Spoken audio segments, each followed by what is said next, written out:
Živi si narodi, ki krepeni dočaka dan, da kode sonce hodi, prepiri sveta bo pregnan.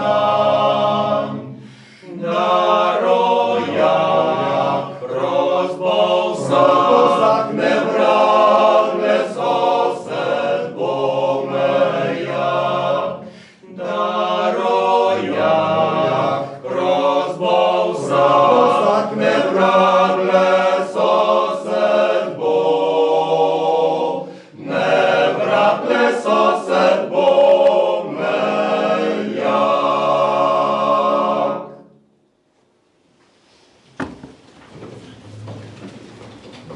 Spoštovani vsi prisotni, moška vokalna skupina Pozdrav vas je pozdravila z zdravico, z himno, ki pravzaprav tudi govori o tem, kakšni naj bodo sosedje, kakšni naj bodo medsosedski odnosi med državami.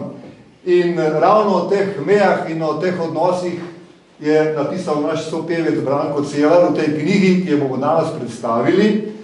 In če ne bi bilo bratenja, pobratenja in prijateljstva med Slovenci, takrat, ko so se te meje postavljale, potem verjetno teh meja ne bi bilo vsaj v tej obliki, kot jo imamo danes. Zato bomo še dve pesmi zapeli nekako pomenljive. Najbolj je pravzaprav ta prva Pobratimija od Vinka Vodopivca in pa seveda še ena z naših domačih krajev, da lahko uživamo v tej Poljanski dolini lepi, ob tej lepi soli. Torej, najprej pa Pobratimija še.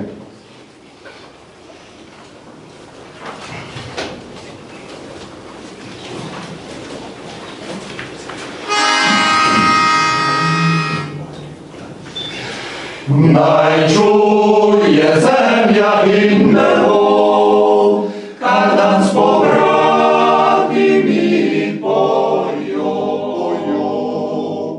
Naj se od ust do ust razliga, kar tu med nami vsak prisiga.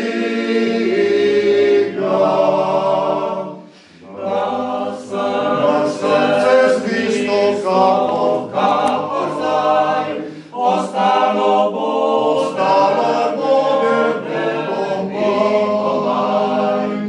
Da se zvisto kakor zdaj, ostalo bo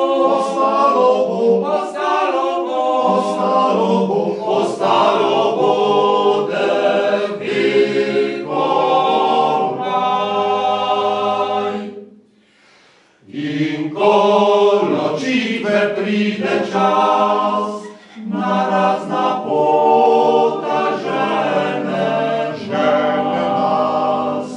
Tu na povratnim rokom mojo, ti mi podaj desnico svojo. Da srce zvisto kakor zdaj, ostalo bo nebom Nikolaj. Da srce zvisto kakor zdaj, ostalo bo Nikolaj.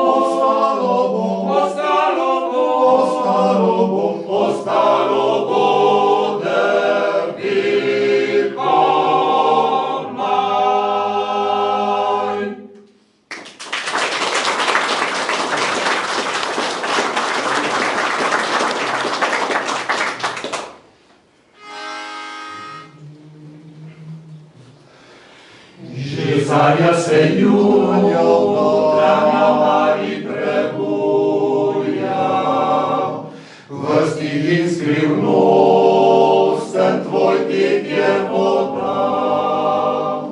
Saj sta o tekom in mladosti spomin.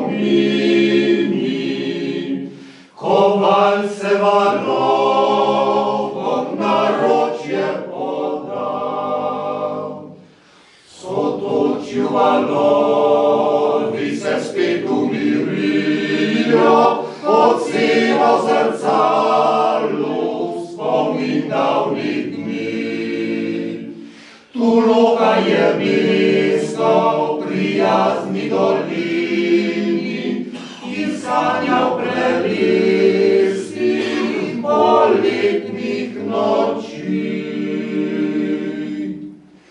Šebičev sta struga od nas se poslavlja, zrcali na valih se plavo nebo. Se vrba ji klanja, toplo jo pozdravlja in ptički ob sori najlepše pojo. Se vrba ji klanja, toplo jo pozdravlja in ptički ob sori najlepše pojo.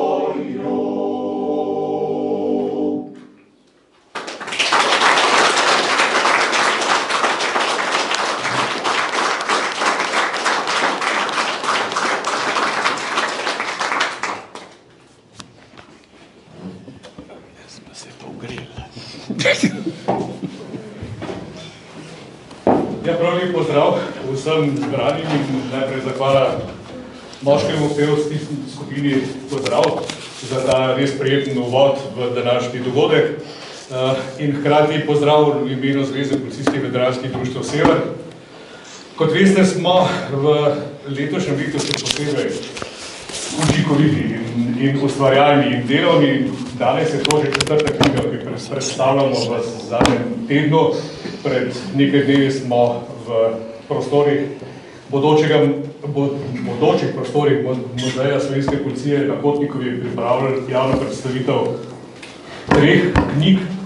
2 smo založili sami, 3 v sozaložništvu z Zvezo slovenskih častnikov in Zvezo vojnih veteranov. Danes je na vrsti 4. knjiga. Preveč bi bilo, če bi takrat združevali še to 4. knjigo, ker mislimo, da je to tako vsebinsko toliko pomembna in toliko udarna, da je bilo smiselno pripraviti posebno predstavitev. No in danes smo na začetku tega dogodka. Knjigo bosta predstavila kolega, avtor knjige Brane Celer in recenzent, pisec uvodnih besed knjigi predsednik našega združenja, dr. Tomaž Čas. Pa ima kar predajati besedo. Hvala lepa.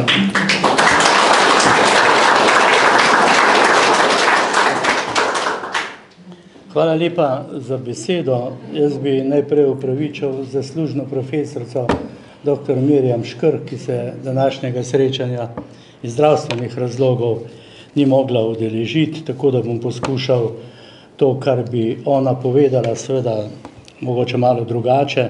Jaz povedal, moram reči, da je knjiga izjemna, da se je avtor izredno potrudil, tako da si ne dovolim, da bi govoril na pamet, ker mislim, da ob tako pomembni knjigi je treba tudi izbirati besede, ko se predstavlja to knjigo, tako da mi dovolite, da preberem to, kar sem si pripravil.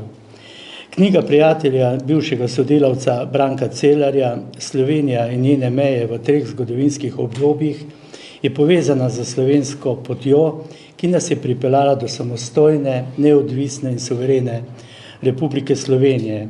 Zato je zelo pomembno, da knjiga prihaja prav sedaj med nas, ko še vedno obeležujemo 30. obletnico vojne za samostojno Slovenijo oziroma dan državnosti. Kot predsednik Zveze policijskih veteranskih društev Sever se vedno razveselim, ko izvem, da bo izdana nova knjiga, še zlasti pa, če lahko avtorju pomagamo pri izdaji kot izdajatelji. Tokrat je pred nami knjiga, ki opisuje zgodovino Slovencev v obdobju po 1. svetovni vojni, po 2. svetovni vojni in v letu 1991, torej po vojni za samostojno Slovenijo. Pri tem je avtor v vseh teh obdobjih osredotočen na mejna vprašanja oziroma na to, kako so potekali procesi vzpostavljanja notranje slovenske meje in državne meje za sosednjimi državami in nove državne meje za Republiko Hrvaško. Avtorjevo nagnjenost in izjemno vnemo za delo po mejnih vprašanjih sem spoznal, ko je v letu 1989 sodeloval v skupini, ki sem jo vodil, ko smo v tajnosti pripravljali koncept zavarovanja takratne navidezne oziroma notranje meje z Hrvaško. Saj smo pričakovali, da bo prej ali slej prišlo do tega, kar se je potem dejansko zgodilo leta 1991.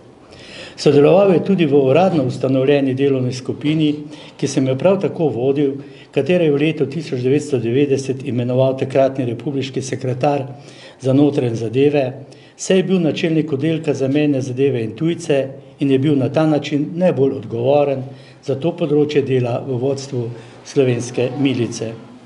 Ob tem je nujno potrebno poudariti, da je Branko Celar večji del svoje poklicne kariere prebil ob meji, za mejo in predvsem pri krojenju politike varovanja državne meje in vzpostavitvi državne meje samostojne Republike Slovenije.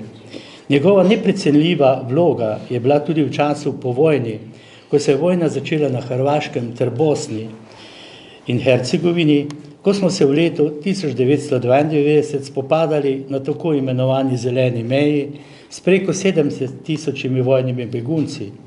V istem letu pa je preko mejnih prehodov s sosednjimi državami vstopilo in izstopilo preko 42 milijonov potnikov. Danes, ko imamo tako dobro tehniko in tehnologijo, moramo prositi 21 tujih policistov, da nam pomagajo varovati južno mejo.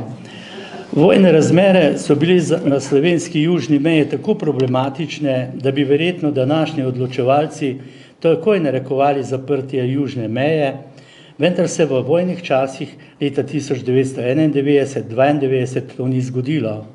Vzpostavljen je bil projekt Južna meja s povsem usmerjenim policijskim delom z občani, živečimi ob južni meji, ker so bili uporabljeni vsi policijski resursi, vključno z upokojenimi delavci milice in rezervnimi miličniki, danes jim rečemo pomožni miličniki, ki so se na poziv takoj brez pomisleka odzvali.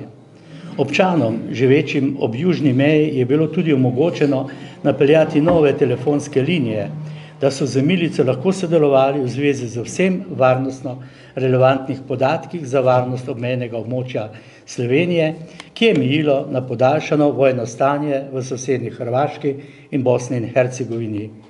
Velikokrat smo takrat rekli, da južno mejo varujejo občani iz obmejnih občin. Danes imamo na južni meji policijo za najsodobnejšo tehniko za varovanje šengenske meje, bodečo žico, pomoč slovenske vojske in več različnih občinskih politik, ki oblikujejo državno politiko do migracij, ki ustvarja vedno bolj sovražno okolje do migracij. Knjigo sem z veseljem in zanimanjem prebral, ter na ta način spoznal mnoge stvari, ki jih nisem poznal ali sem za njih le bežno slišal. Pisana je na zanimiv, povezljiv in berljiv način. Knjiga je sicer razdeljena na 3 poglavja in 8 delov. V prvem poglavju opisuje prvo in drugo svetovno vojno ter pogajanje za novo državno mejo po koncu druge svetovne vojne in ustavne spremembe, ki vodijo v osamosvojitev Slovenije. V drugem poglavju avtor podrobno opisuje napad jugoslovanske, ne bom rekel ljudske, ampak jugoslovanske armade, na mejne prehode in vojno za Slovenijo. O tem tudi na pregleden način opisuje, kako se je Evropa celovito vključila v reševanje jugoslovanske krize. V tretjem poglavju avtor opisuje, na kakšen način je postala notranja republiška meja državna meja in kako je potekalo mirno reševanje mednarodnih sporov med Slovenijo in Hrvaško. Zelo pomemben je prvi in tretji del, ki prvič na podroben in strokovno podkrepljen način prikazujeta vse napore za vzpostavitev državne meje, ki je bistven atribut državnosti, kar določa tudi Ustava Republike Slovenije. Slovenija je ozemeljsko enotna in nedeljiva država. Zato je prav, da avtor bralca že v uvodnem delu seznani o pomembnosti državne meje, naše bivše skupne države, in da v tretjem delu opiše vse napore, ki so bili vloženi, da smo oblikovali državno mejo z Republiko Hrvaško, nadaljuje pa z reševanjem sporov med Hrvaško in arbitražni sporazum. Zelo pomembno se mi zdi, da je avtor zelo lepo, natančno in argumentirano opisal širše razloge in pot Slovenije iz nekdaj skupne države v samostojno Republiko Slovenijo. Ob tem je tudi v drugem delu na podoben način opisal vojno za samostojno Slovenijo. In pomembno se mi zdi, da iz opisa izhaja, da je jugoslovanska armada, zvezna milica in carina v prvi fazi poskušala nasilno zavzeti mejne prehode v Sloveniji z Madžarsko, Avstrijo in Italijo, ter da je šele na to prišlo do vojne za samostojno Slovenijo. V svojem imenu in imenu Zveze policijskih veteranskih društev Sever, upam, da tudi z vašem imenu, se avtorju knjige zahvaljujem za upravljeno izjemno delo. Gre za delo, ki temelji na uradnih dokumentih, zemljevidih in izjemno dobro izbrani literaturi. Knjiga bo vsekakor zapolnila nekatere praznine, tudi dobro seznanjem bralcev tega področja. Mnogim pa bo knjiga razširila dosedanje poznavanje vseh procesov in prenovnih trenutkov naše zgodovine, ki so pripeljali do tega, da danes živimo v samostojni Republiki Slovenije. Še enkrat hvala, Brane, za ta tvoj prispevek k zgodovini. Hvala.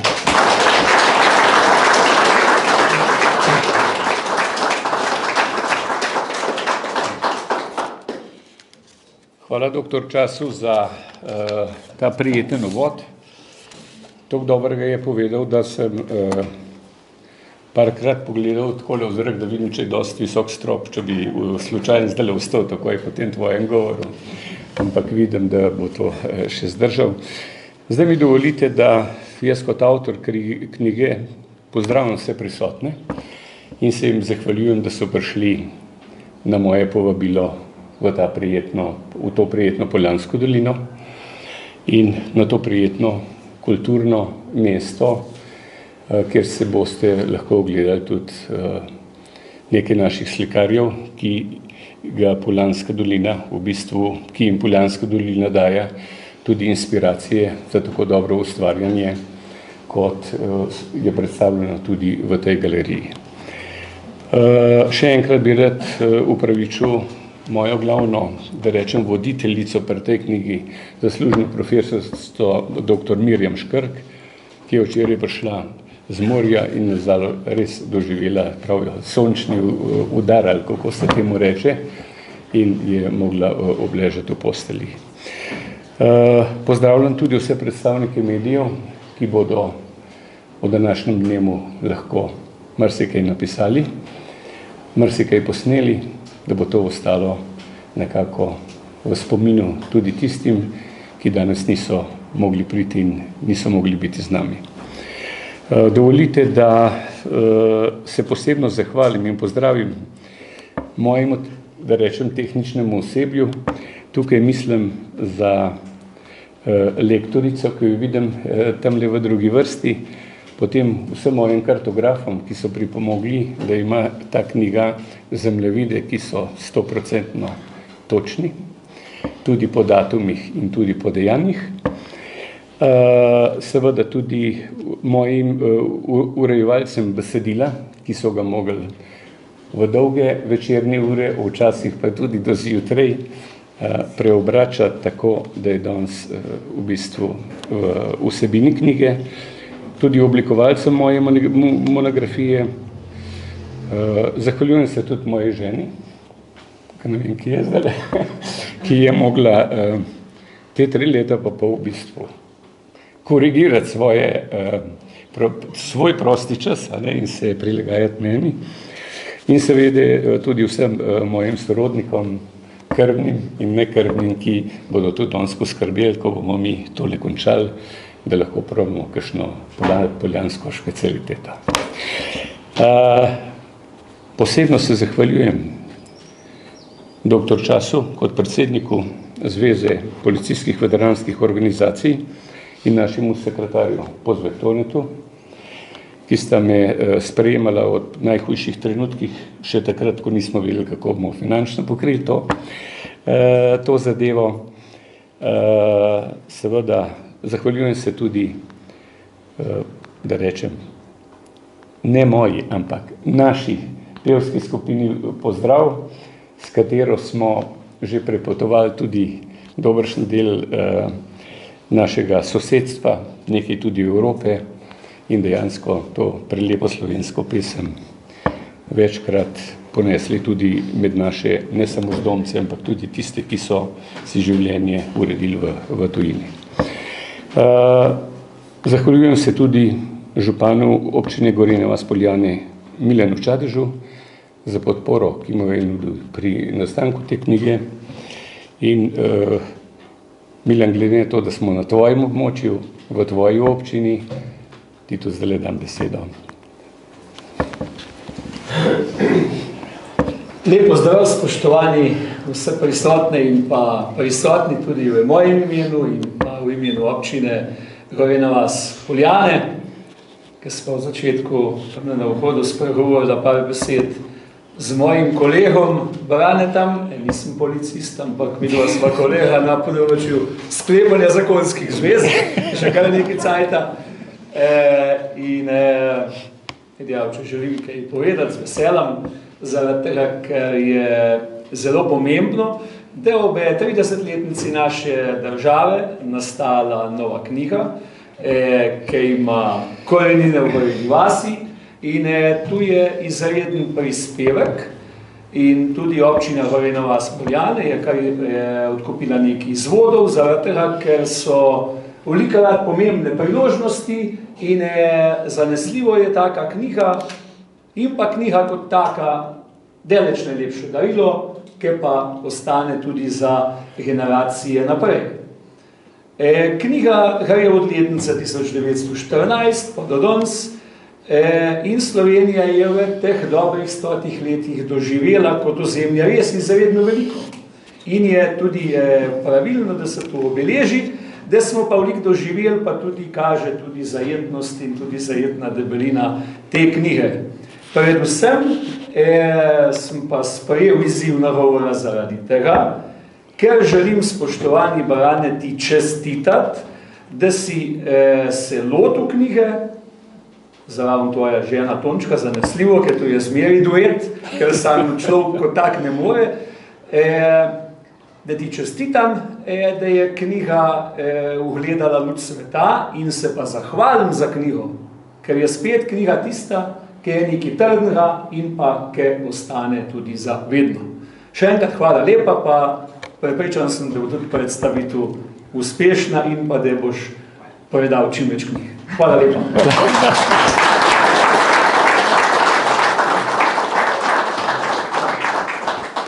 No, hvala županu za te lepe besede. Kasneje bom tudi povedal par insertov iz našega območja, tako da boste videli, da čist v vsaki etapi slovenske zgodovine, o kateri bomo govorili danes, so se pojavljali tudi Polanci, a ne z Poljanske doline, pojavljali so se kot župani Ljubljane, pojavljala se je Rupnikova linija na našem koncu, ki so jo gradili tam leta 36, 37 do 41 in še nekaj drugih zadev vam bom vmes povedal. Tako da lahko rečem, da je Poljanska dolina v tej trilogiji moje knjige tudi dobro zastopana in sem zelo pazil, da tiste res pomembne stvari, ki so od Poljanske doline treba napisati, sem tudi napisal. Tukaj so se spuščali tudi zavezniški padalci in tako dalje, tako da zgodovina Poljanske doline iz te strani, a ne iz naše stoletne dobre zgodovine, še ni dobro obdelana, obdelani so posamezni segmenti, posamezni kraji, a ne da bi eden vzel to območje za čez, to pa še ne, ampak pustimo to našim zanamcem, a ne, še dosti mladih ljudi, ki imajo te talente, pa bodo to naredili. Zakaj ta knjiga s tem, da rečem, pomenljivim naslovom, ne? Včasih me kakšen vpraša, pa kva si šel to pisati, vse to že dosti tega vemo. Ne. Poslušajte, zdajle, ko sem jaz poslušal, v zadnjem mesecu dni je bilo v slovenskem časopisju ogromno člankov, ogromno intervjujev, ne samo na Zelenici Brda, kjer ni bilo prostora seveda za veterane vojne za Slovenijo, ampak samo za politični del slovenske osamosvojitve, kar sem poslušal zdaj v zadnjih dneh, tudi komentar na naši državni proslavi, ki je sicer bila dobro zasnovana umetniško, toliko netočnosti in toliko posploševanja posameznih pomembnih datumov slovenske zgodovine v tem mesecu v svojem življenju še nisem slišal. Torej, ko je ta knjiga išla ven, pa tudi, ko sem jo pripravljal, me je to skozi še naprej porivalo, da je treba napisati točno, kaj je bilo, kje je bilo in zakaj je bilo. To je bil tudi moj glavni moto. Dr. Čas je pa že povedal, da sem se v bistvu 2/3 svojega življenja službenega ukvarjal z državnimi mejami. Tudi kasneje, ko sem šel v penzijo, sem uspel vsaj 3 državam Zahodnega Balkana kolikor toliko urediti integralno upravljanje svojih meja. Pa ne si bil to Kosovo, Bosna ali pa Srbija ali pa še kdo zraven. Tako da to so bili tudi glavni razlogi, da morajo biti slovenske meje v dosedanji znani literaturi, ker niso bili dobro obdelane, dobro obdelati. Moram reči, da sem bil zaradi te moje misli tudi presenečen, ker sem videl recenzijo profesor dr. Škrkove, ki je napisala, da je ta knjiga prva v slovenskem prostoru, ki je celovito naše meje obdelala. Imamo obdelano Prvo svetovno vojno, dosti dobro. Mirovne konference po Prvi svetovni vojni, Drugo svetovno vojno, mirovne konference po Drugi svetovni vojni. Osamosvojitvena vojna po 30 letih premalo obdelana. Še bo treba sedeti, tle se zahvaljujem tudi generalu, ki sedi nasprot mene. On je eden izmed tistih, ki ga verjetno to tudi precej moti, da je premalo tega napisanega, premalo je, da rečem, osebnih izkušenj v tem, ampak general, jaz mislim, da zdaj ena taka skupina je, ki bo o 30-letnici napisala še kaj, kar ni napisano, pa bi bilo dobro, da je napisano. Dejstvo je, da je tudi dolžnost slovenskega zgodovinopisla je, da ohranja kulturo spominjanja 20. in 21. stoletja in s tem tudi dejansko pomaga v nekem boju proti zgodovinskemu revizionizmu, ki je postal modna ikona nekaterih suverenistov tudi v državah članicah Evropske unije. Slovenci kot majhen narod, ki je vstopil v evropsko svetovno dogajanje s svojimi mejami šele 1918 oziroma 1919, potrebujemo zgodovinski spomin. Zakaj?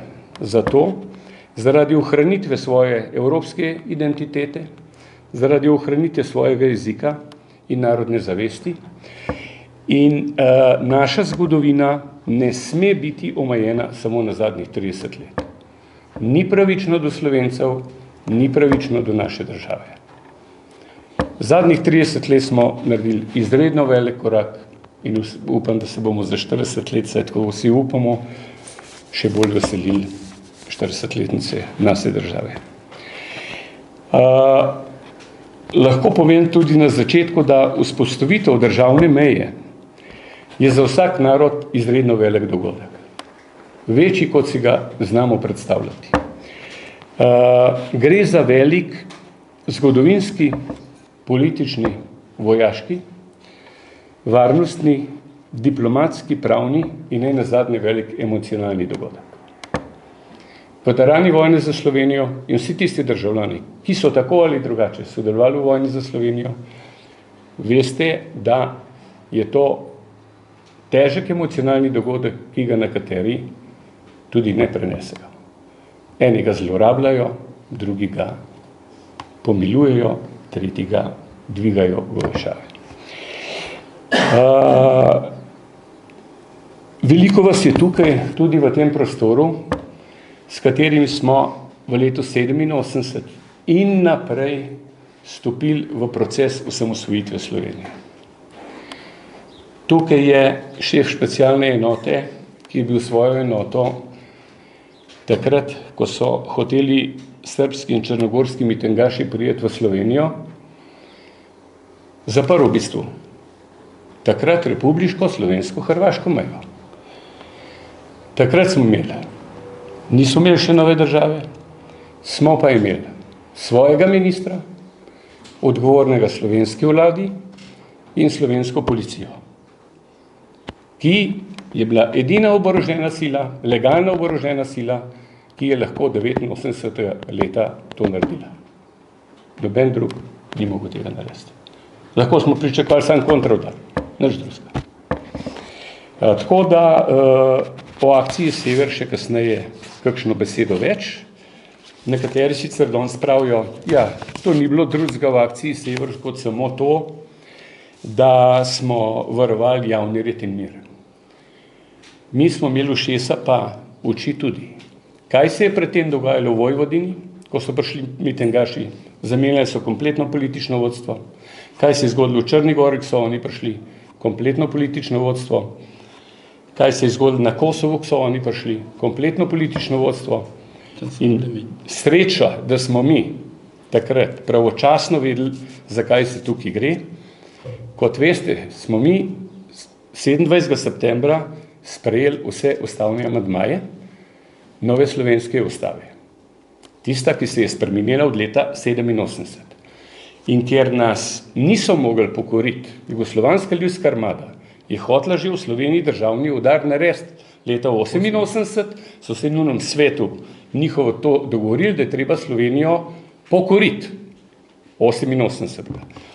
Zadnji večer je jugoslovansko predsedstvo imelo sejo, da mi odložimo naslednji dan sejo republiške skupščine in da slovenskih ustavnih amandmajev ne sprejmemo. Ker jim to ni uspelo, so odzadnji bili mitingaši. Če ne gre lepo, bomo šli pa z mitingaši not, ker smo naredili že na Kosovu, Vojvodini in v Črni Gori red. Ne, Slovenija je bila prva, ki je rekla, ne boste ga tukaj delati. Tle ga bo delala Slovenija, pa nihče drug. In tako je bilo tudi 2 leti kasneje. Toliko. Tako je bilo že rečeno, knjiga je moj osebni prispevek k 30-letnici osamosvojitve. Nekako sem se čutil, kot šef za mejno policijo Slovenije, da nekaj napišem, da povem, kaj se je dogajalo. Ampak nisem mogel jeti samo 30 let, jaz sem se mogel vrniti nazaj leto 14 in 18, če ne bi bila knjiga, bi bila invalidna, ne bi bilo tega not, kar je zdaj. Dejstvo je, da smo Slovenci prvič vstopili v svetovna dogajanja kot Slovenci in da smo hoteli imeti svoje meje leta 1918 in potem z boji za severno mejo in za Koroško in za Jezersko in za Mežiško dolino leta 19. Tako da se jaz absolutno ne strinjam, ko slišim današnjega politika, da je leta 90 v Kočevski reki prvič zadržalo po slovenski vojski. Ja, se to je nonsens. Se smo mi imeli generala Majstra, ki je 1. novembra leta 18 prevzel komando nad zahodnim delom Slovenije.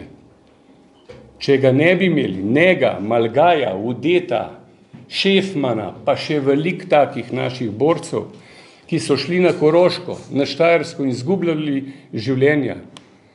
Pejte pogledati pokopališče v Velikovec, kaj piše na tistem pomniku gor, pa boste videli. Slovenci sami sebe zavajamo z nekimi zgodbeni, ki ne držijo. A ne? Zato sem jaz ponosen, da leta 18 je Slovenija stopila na svetovno in evropsko politično prizorišče. Hoteli smo imeti svoje meje, borili smo se za njih, mednarodne konference, na žalost, Versajske in Pariške, niso izpolnjevali tistega, kar je rekel ameriški predsednik v unih 14 točkah.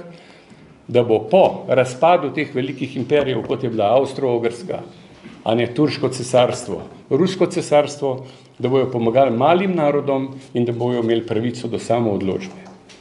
Nismo dobili nič.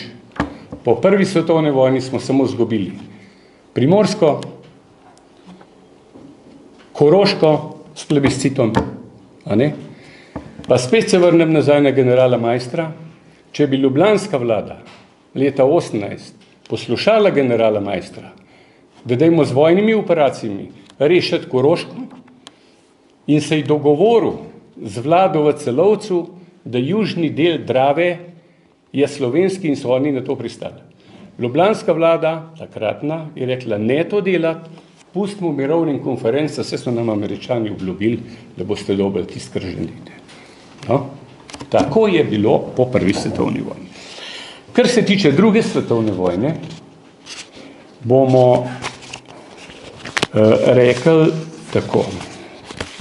Torej, prva svetovna vojna, kot sem rekel, je res zadišala po slovenski vojski in smo imeli dva koncepta po prvi svetovni vojni. En koncept je bil, da vojaško zadevo uredimo, drug koncept je bil pa koncept ljubljanske vlade, da se naslonimo na mirovne konference. Kdo je imel prav, je zgodovina pokazala.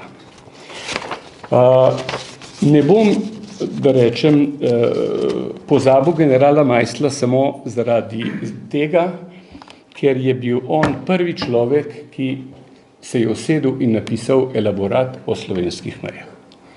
Malo znan elaborat, dobil sem ga v arhivu Republike Slovenije, kjer je general Maister napisal en zelo pomenljiv stavek, ki velja za celotno našo zgodovino. In sicer je napisal, kolikor časa bodo živeli različni narodi, bodo kljub mirovnim sodiščem in zvezi narodov in kljub vsem demokratičnim načelom vojne neizogibne. Tako bo tudi naš slovenski rod gotovo še prijel za puško. To je pisal konec leta 18, januarja 19. Kako prav je imel? Dobre 20 let po tistem je spet slovenski narod prijel za puško. Bil je pred etnocidom fašističnih in nacističnih sil, nismo se pustili in 46 let potem pa ponovno prijel za puško. Torej, general Maister je točno vedel, v katero smer Slovenija gre in smo zdaj na tistem. Velikokrat se sprašujemo, v kakšnem, zakaj smo mi sploh šli v Jugoslavijo. Lahko si pogledamo meje iz leta 1918, ko je bilo konec prve svetovne vojne, smo mi imeli samo, da rečem, v efektivni oblasti Kranjsko, pa čisto Železko. Je tako. Kranjska pa konc. Če ne je bilo 1. novembra, ki je general Maister postavil tisto mejo na severo-vzhodu Slovenije, ki jo imamo še danes in smo jo tudi z žrtvami branili 26. 27. in v slovenski vojni, potem to ne bi šlo skozi. Takale majhna državca, ko smo bili s Kranjsko in še neefektivno obvladovano Štajersko, nismo imeli nobene možnosti nikakršne, da mi obstanemo v nekem državnem okviru oziroma v nekem okviru naših meja. Nobene možnosti nismo imeli. Italijani so se z Londonskim paktom zmenili, da pridejo do Ljubljane skoraj, pol smo jih seveda svojim enotam ustavili. Za Avstrijo nismo vedeli, kako bo, niti zavezniki niso vedeli, kva narediti zdaj s tole Avstro-Ogrsko, ki je razpadla. Madžari so zelo radi posegali po našem ozemlju, a ne? Še vedno. In izhod, to lahko danes zgodovina že reče, izhod Slovencev je bil v združitvi države Slovencev, Hrvatov in Srbov, ki smo jo imeli 33 dni, ampak imeli smo jo pa. Narodno veče je sicer imel vrhovno oblast, Mi smo imeli pa slovensko vlado, vodil jo je Pogačnik, a ne? Imeli smo slovenskega ministra, Ivana Tavčarja, Spolan, imel izredno težko nalogo. Minister za prehrano, tisti, ki pa reče, pa kaj za prehrano, to pa res ni nič. On je bil pred nalogo, da je v svojem mandatu in po koncu Prve svetovne vojne mogel uskrbeti 360 tisoč vojakov Avstro-Ogrske, ki so se vračali na svoje domove. Bivši avstro-ogrski vojaki. In so šli tudi čez Polansko dolino. Če boste stari ljudi vprašali, bojo rekli, da je v glavni cesti so tle crkveni konji ležali, eni po pol živi, eni so po 2 domu palali in tako dalje. 360 tisoč vojakov se je vračalo iz fronte italijansko-slovenske, zdaj rečemo, nazaj domov. Po drugi strani, tudi Slovenci po prvi svetovni vojni nismo imeli velik zajezd. In to je bil naš Tavčar za to zadolžen, ki ga pol, a ne še. Toliko okrog tega. Kar se tiče druge svetovne vojne. Res vam moram reči, da sem pregledal vse in prebral vse evropske in ameriške zgodovinarje, ki govorijo tudi o vojni v Jugoslaviji. Vi veste, da se 41. leta smo imeli 4 okupacijske režime v Sloveniji. Včasih danes slišim kakšnega politika, ja, s Hrvaško pa mi nismo imeli nobenih vojn nikoli. Ja, oprostite, dragi moji. Kaj so pa potem oni delali v Pobrežju, Čademu, v slovenski vasi, Mokricah, pa Nova vas? Kaj so oni delali leta 41 tam? Koliko ljudi so tam pobili? NDH država, Hrvaška. Potem neki požgali tudi hiš, večino so jih pa poselili s hrvaškim prebivalstvom. Naše pa, kjer ni ušel, je bi obležal. To se pravi, 4 okupatorje smo imeli v Sloveniji leta 41. Ne samo 3. Vsi, ki so pisali o tudi jugoslovanski vojni in vojni v Jugoslaviji in s tem tudi v Evropi, so našteli 5 stvari, ki jih Slovenci vsi ne sprejmemo, a jih ne razumemo, ne vem. In sicer gre za to, da vsi pišejo o tem, da je šlo leta 1941 za okupacijo. Da je Slovenija čez noč zginila iz vseh evropskih zemljevidov, takrat imenovana Dravska banovina. Slovencev več kot naroda in kot ene enote ozemeljsko ni bilo več nikjer. Zginili smo. In vsi okupatorji si mislijo, da je zdaj pa čas za etnocid, da le pa dajmo te Slovence izseliti, a pa pobiti. Kruto. Tako je bilo. Slovenci nismo bili za to. Uprli smo se ponovno, doživeli okupacijsko nasilje, tudi na naših prostorih. Odpor je vodila Osvobodilna fronta, zato imamo danes tudi praznik ta dan. Začela se je partizanska gverila, ki je kasneje prerasla v vojsko in na koncu še v leta že 43 v zavezniško vojsko.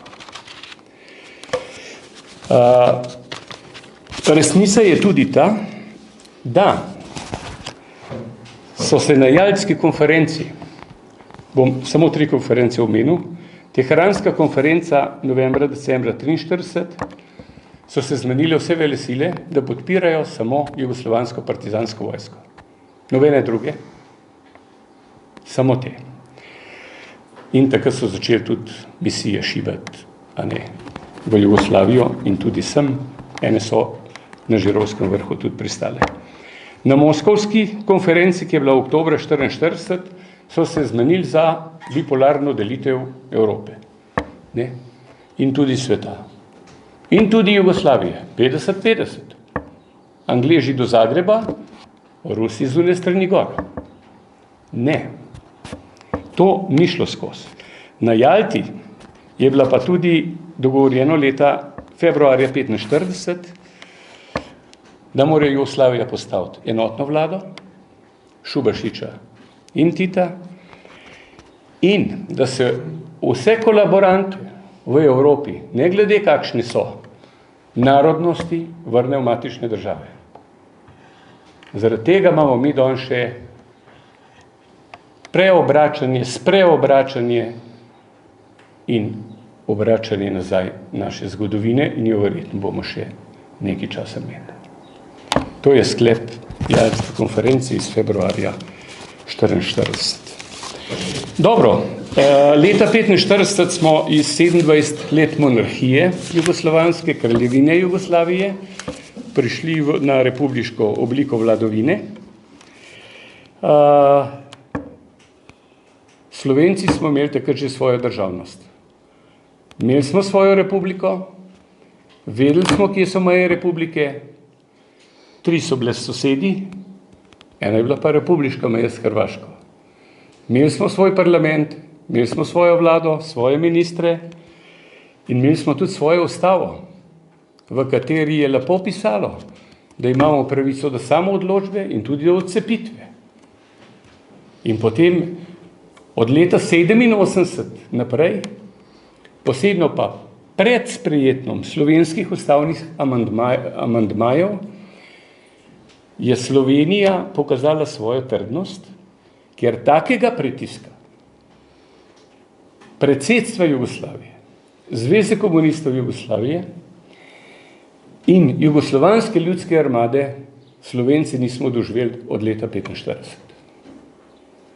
Vse je bilo naštelano, da nas načnejo z akcijo Sever, potem gremo pa naprej, tako kot je bilo leta 1972 s Kavčičevo vlado. Ne, tega nismo dovolili, smo se uprli. In zdaj, Simon, če si mi dober, vem, da nisem šel po programu, bi zdaj samo skočil še na osamosvojitveno vojno, kjer bi rad povedal neki resnic in so tukaj noter zapisane, od katerih ni možno odstopiti. Tle pred mano je tudi Biserka Debelakova, ki je ogromno razstav naredila že po Sloveniji. V zvezi osamosvojitvene vojne veliko ljudi tudi usposobila, da so sploh dojeli, kaj se je takrat zgodilo. Imam pa par predlogov, pa se bo enkrat sama usedla, bomo to razstavo še boljšo naredili. Čeprav je zdaj že odlična, same pohvale.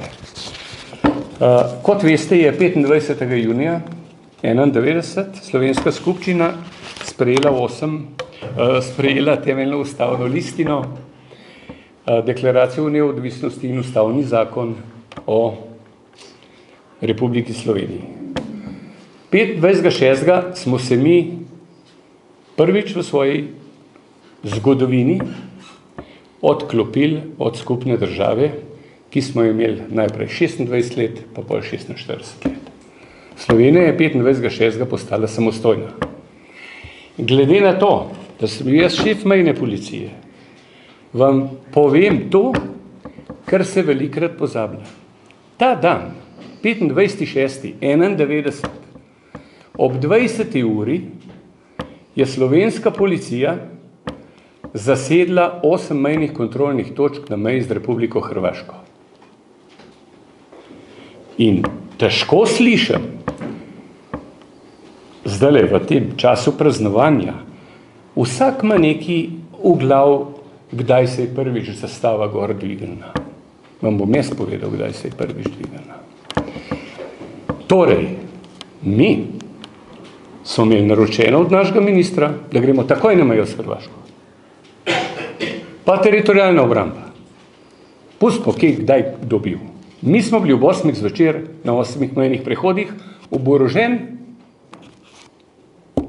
Jaz sem v zadnjih 5 dneh celo mejo obletel, da smo se zmenili z lastniki zemljišč, da so nam pustili, da smo kontejnerje gor postavili brez vsakega dovoljenja, brez inšpekcij, brez ne vem koga. V 5 dneh so nam dali ljudje svoje njive na razpolago.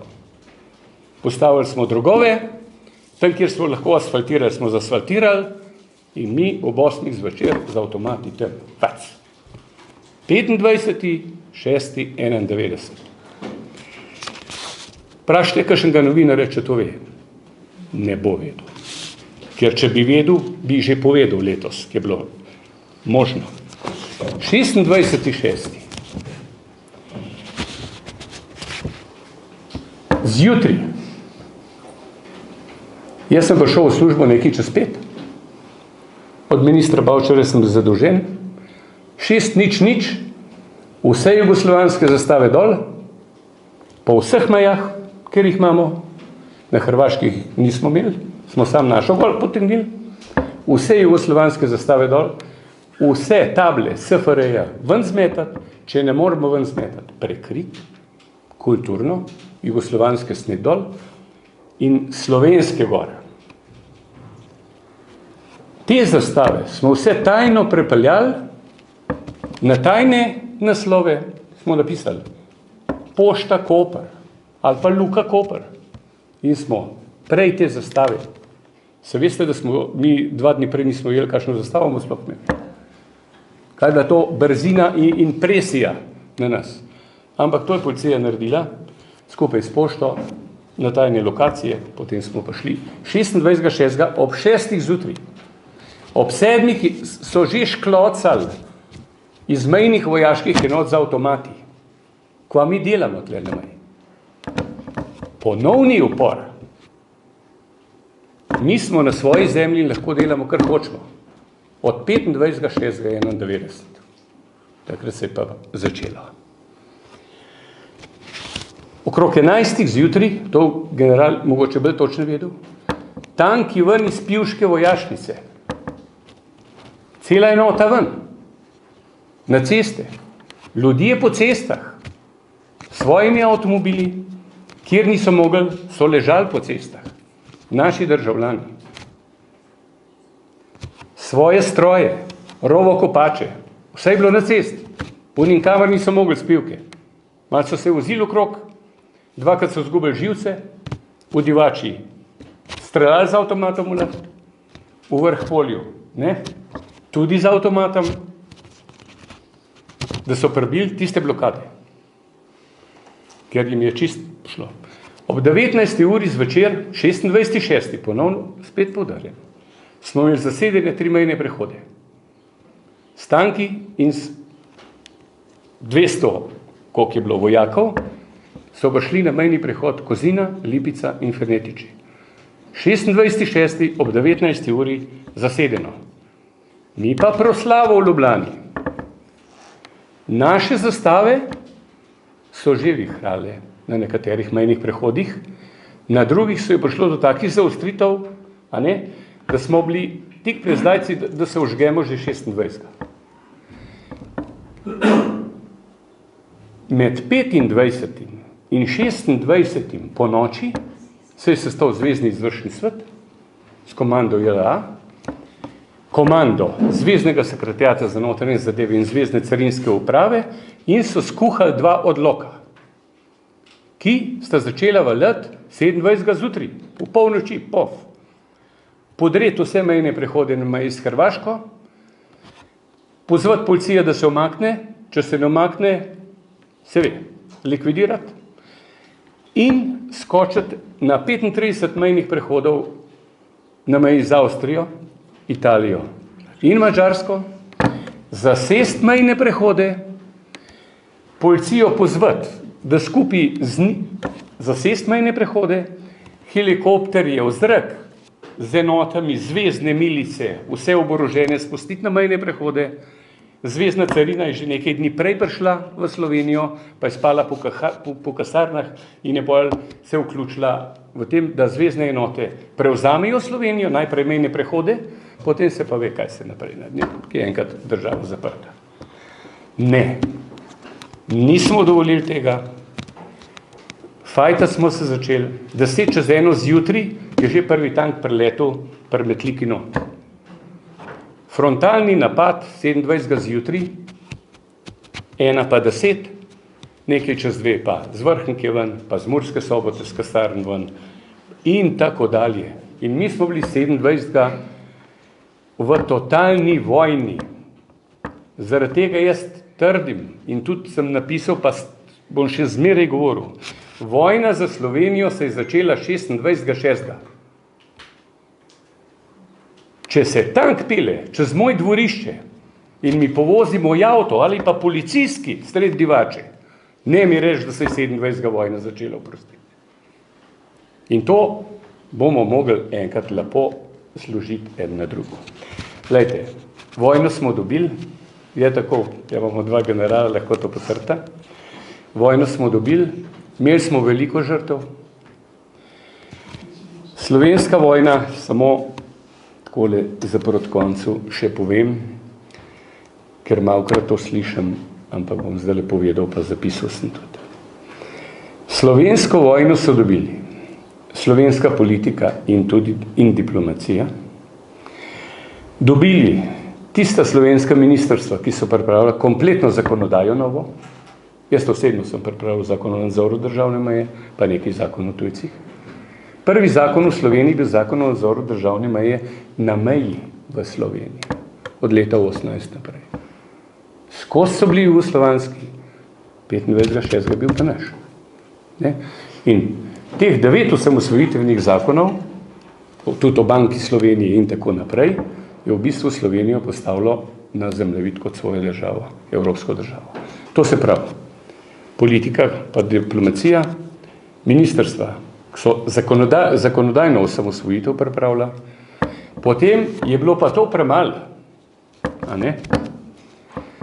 Vse je bilo premalo, če ne bi bilo slovenske milice in teritorialne obrambe, ki je pa izvedla izvedbeno osamosvojitev. Ja. In tlele moram reči, da je Slovenija izredno dobro funkcionirala, dobro je povezala predsedstvo republike v razširjeni sestavi, dobro je povezala slovenski parlament. Kdo mislite, da je med vojno vozil na parlamentarna zasedanja slovenske poslance? Mi smo imeli eno posebno akcijo, a ne?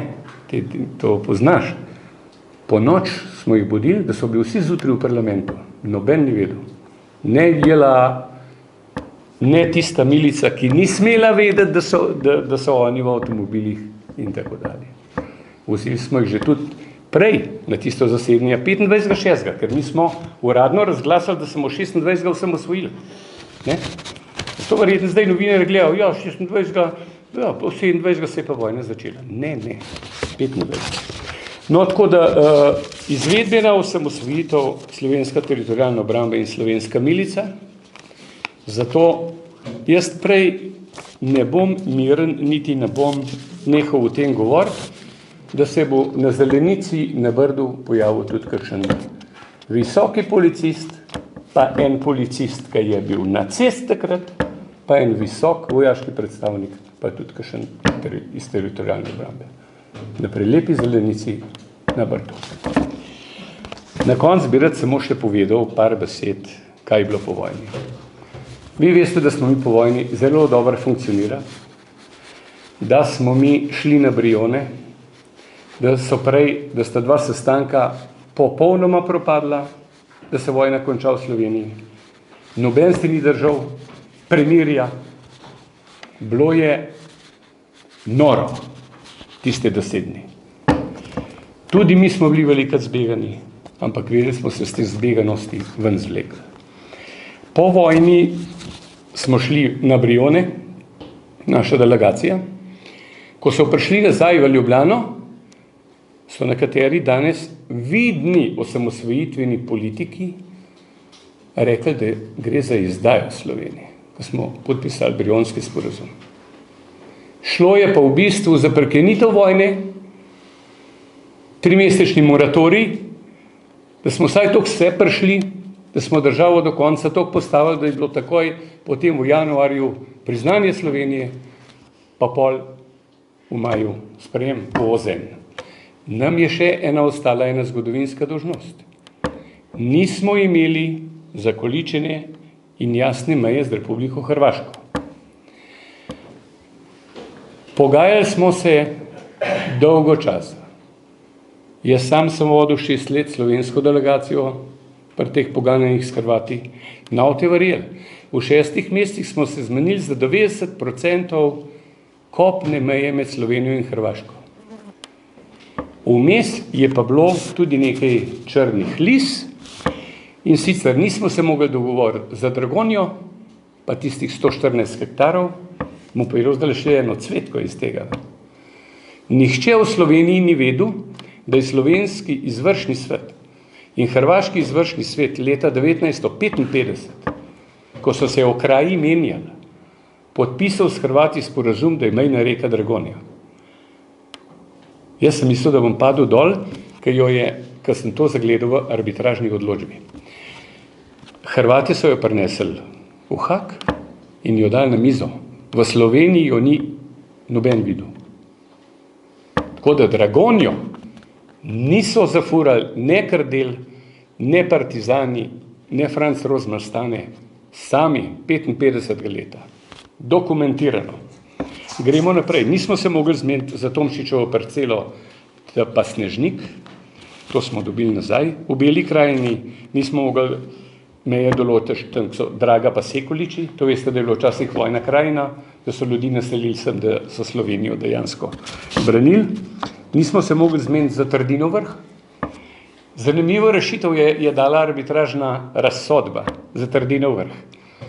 Da mednarodno sodišče, kot je arbitraža, ne bo odločalo o vojaškem objektu, ki ga je zasedla slovenska vojska, ampak naj se državi vendarle o tem objektu dogovorita sami.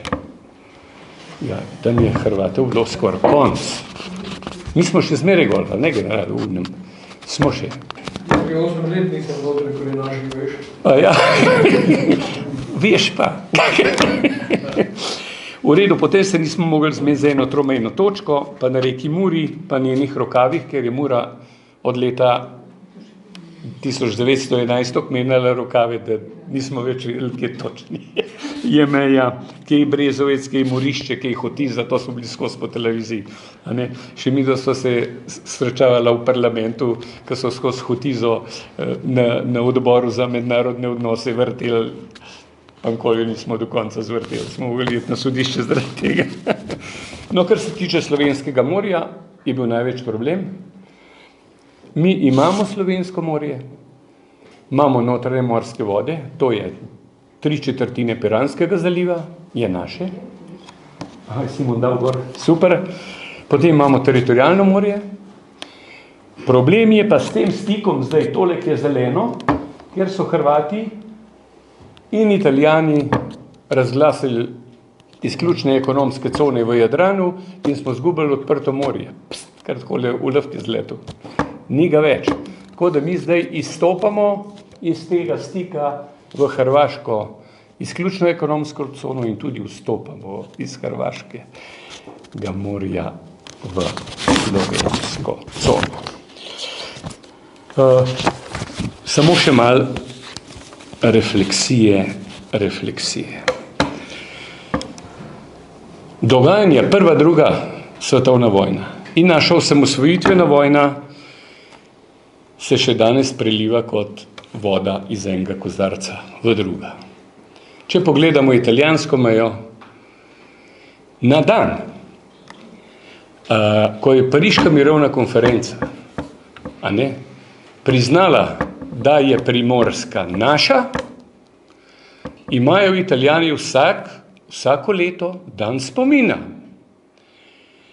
Vedno govorijo o naši Istri, Dalmaciji, še Primorski, fojbe tam objokujejo. Nihče pa nikoli ne omen, kdo je prišel v Slovenijo v teh 100 letih že dvakrat.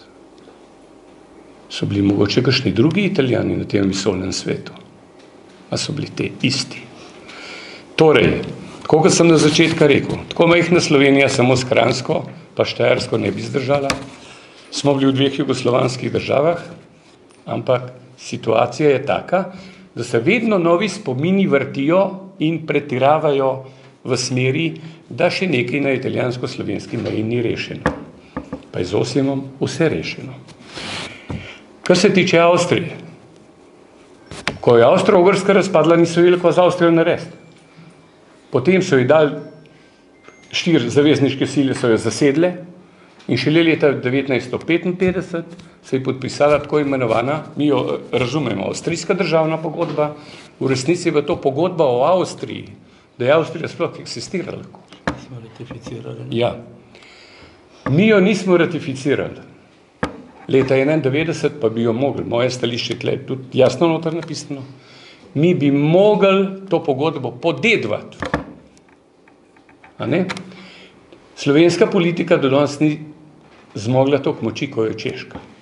Češka jo je to lepo v Rusijo poslala, da so oni dediči te pogodbe in fertik so dediči. Rusija je to ratificirala, ki je depozitar, mi pa kar neki levo desno.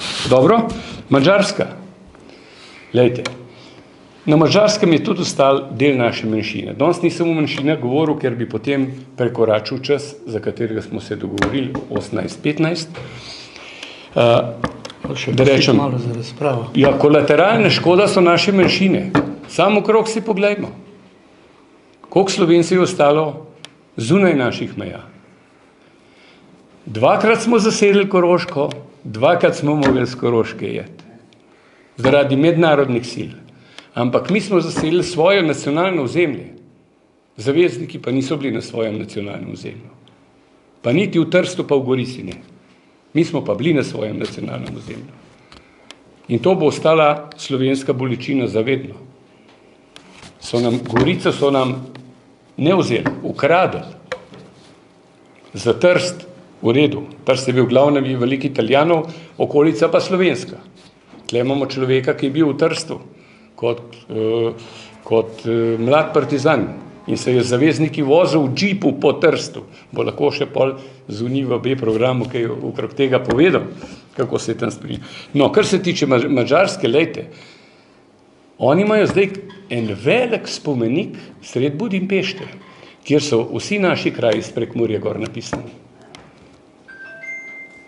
A ne? Ne morijo iz svoje kože, da so leto 1920 s Trianonom, z mirovno pogodbo veliko Madžarsko zgubili in da jo nikoli ne bo, jaz mislim, več. Torej, madžarski vpliv v Sloveniji, tudi v Prekmurju in še kakšne druge zgodbe, nikoli ne gre izven njihovega zemljevida, ki ga ima veleposlanica v svoji pisarni sred Ljubljane. Kar se pa tiče Hrvaške, pa tako. Za nas, za Slovence in za ad hoc sodišče v Hagu je meja med Slovenijo in Hrvaško določena. Dogovoriti se moramo samo še na zamešane komisije, da grejo na mejo, zabijajo količke, potem pa mejne kamne noter in smo zadevo rešili. Hrvati nočejo priznati te arbitražne odločbe. Jaz mislim, da jo bodo. Kdaj, ne vem, je pa to odvisno od slovenske države, od moči slovenske diplomacije. Če nismo sami sposobni, bomo pa še kdaj kakšnega mediatorja poklicali, tako kot smo ga že, preden smo v Štokholmu ta sporazum podpisali. Jaz se vam zahvaljujem za tole pozornost. Nisem vam mogel 520 strani povedati toliko hiter, kakor sem jih zdaj povedal.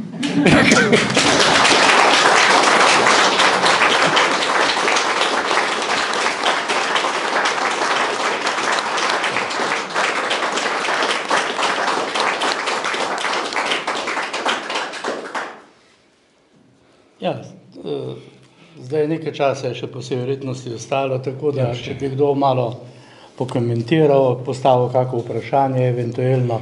Jaz se seveda Branetu zahvaljujem za izčrpno predstavitev te knjige, seveda taka količina Stvari, ki je tukaj noter, je težko v eni urci predstaviti, pa mislim, da je kar zelo, zelo dobro zajel. Res je tukaj noter, tako kot sem že v uvodu povedal, ogromno stvari, ki stojijo, so zabeležene in bo res prav, če boste vzeli to zadevo v roke. Zlasti pa mislim, da bo to tudi lahko gradivo na nekaterih fakultetah, kjer imajo predmete, ki se dotikajo te problematike. Ampak jaz sem svojih 10 minut že prej izkoristil, bi dal vam besedo, če bi želel kdo kaj spregovoriti. Postaviti vprašanje. Ja, preveč izčrpen si bil. Pa tudi vročina je svoje naredila. Res pa je, da je seveda priložnost zunaj pri druženju še kakšno reči, tako da jaz se, Brane, tebi zahvaljujem. Zahvaljujem se vsem vam, ki ste se udeležili te predstavitve. Kot sem že povedal, Združenje Sever je imelo posebni interes, da se pridruži temu, da tudi sofinancira izdajo te knjige in naredili bomo še tudi, mogoče zdaj bomo imeli malo počitnic, zdaj so dopusti, ne. Mislim, da v jeseni ne bo to, kar nekateri grozijo, tako da bojo te predstavitve knjige narejene še tudi po posameznih regijah v naših društvih, tako kot se bomo pač dogovorili. Vljudno vabljeni na prijeten klepet pred to lepo hišo.